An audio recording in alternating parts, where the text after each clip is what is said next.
Now, again, farmers, here in my farm, you look at what I'm doing, just like the way I've taught you out there.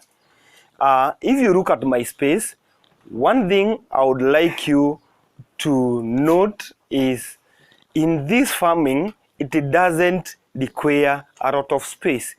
If you look out here and see how big is my farm, you'll notice that my farm measures like 20 feet square, and in total here I have a total of 19 goats in this particular farm. And out of these 19 goats, I currently am milking 7 of them, whereby they are giving me a total of 18 liters every day of milk. I want to show you how you are supposed to feed your animals, and you look keenly. My animals are feeding on a very dry matter. In dry matter, this helps you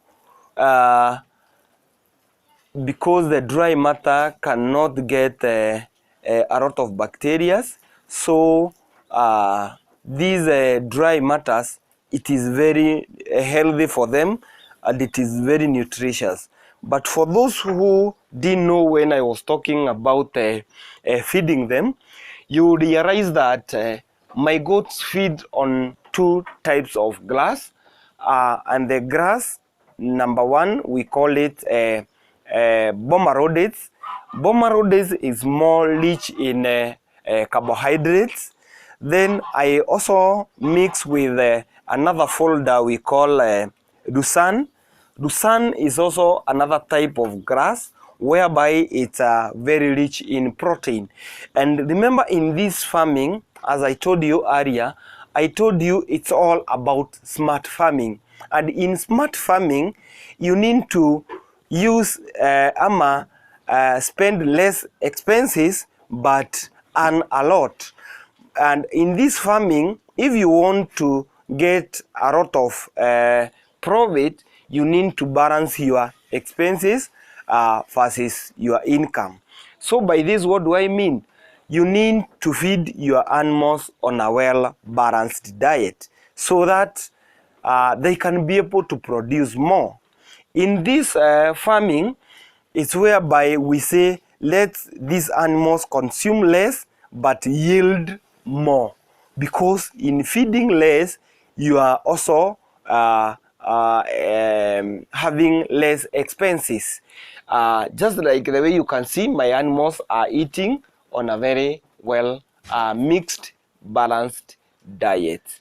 On the other side, we talked about in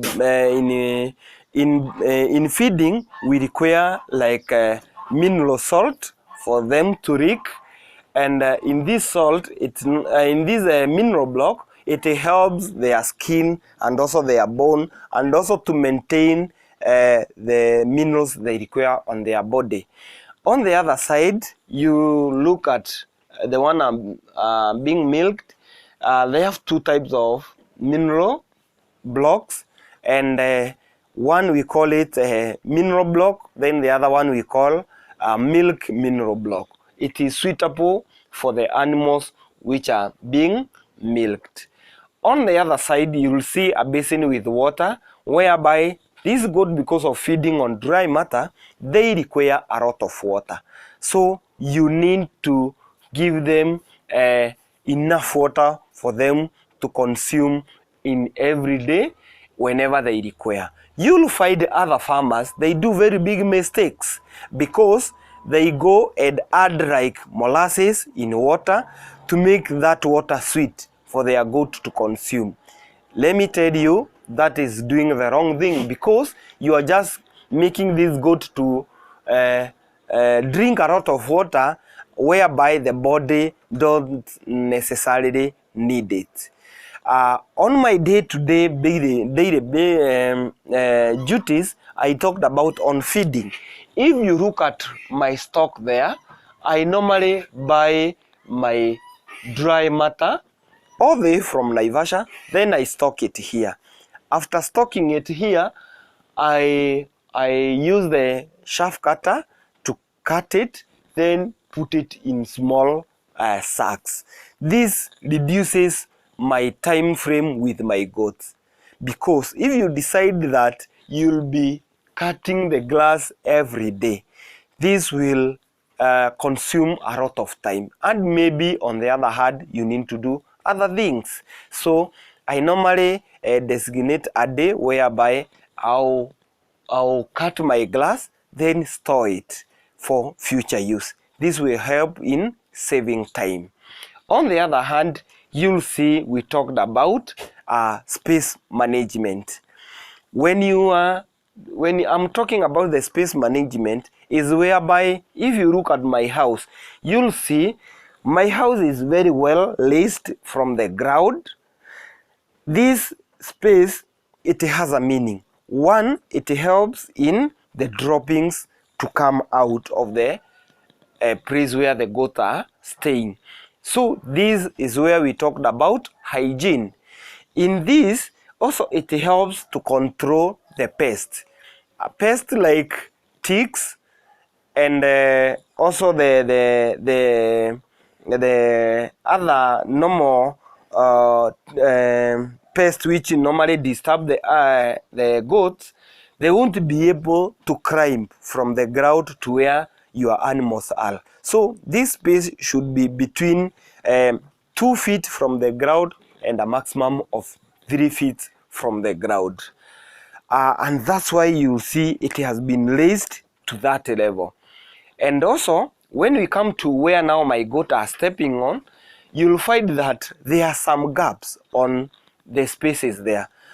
These spaces, they help the goats when they go for their short calls or when they go for their long calls.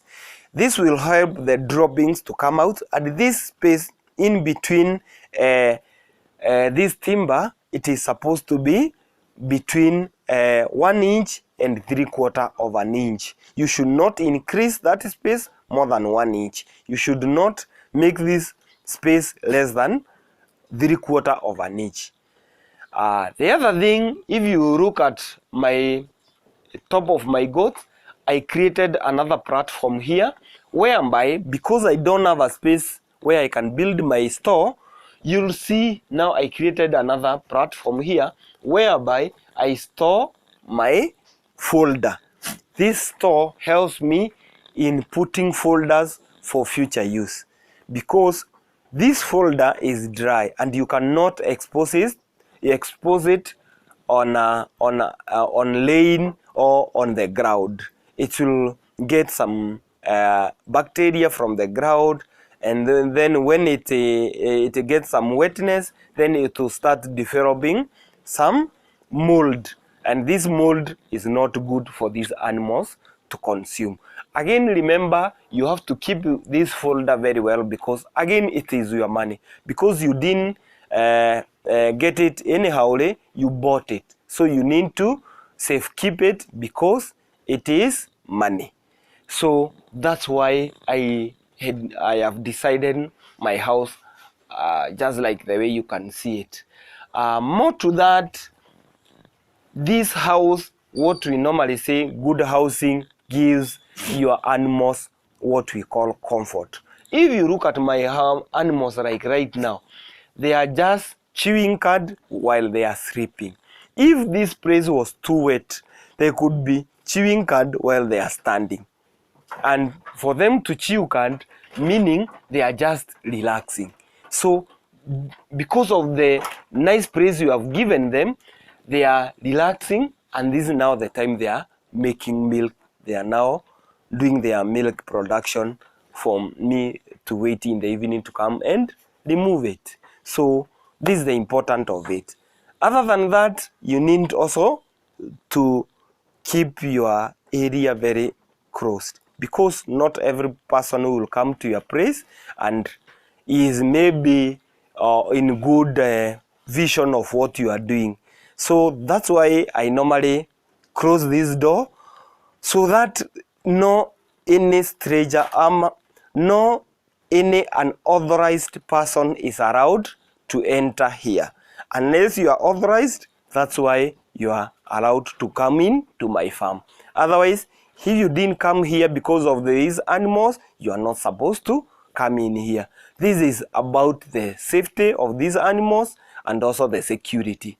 So that's the much I can explain here. And maybe I can also add about the ventilation. If you look at my house, it's very well ventilated. And these animals, they normally fall into a risk of getting pneumonia.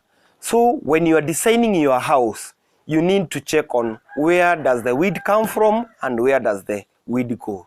So by this, what do I mean? Your house should not face where the weed comes from. Your house is supposed to be against where the weed is coming from. And the back there, make sure you close it completely. It's not necessarily you do a perimeter wall, but you can use also the iron sheets. This will help in diseases whereby we have diseases which are brought by, we call them airborne diseases.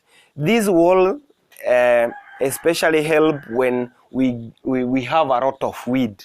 That wall will help to control that weed. So if that weed might come with a certain airborne disease, you'll be able to control it. Then you'll not hear your animals maybe coughing or getting some chest infection also because of the cold. And with that, you'll be good to go.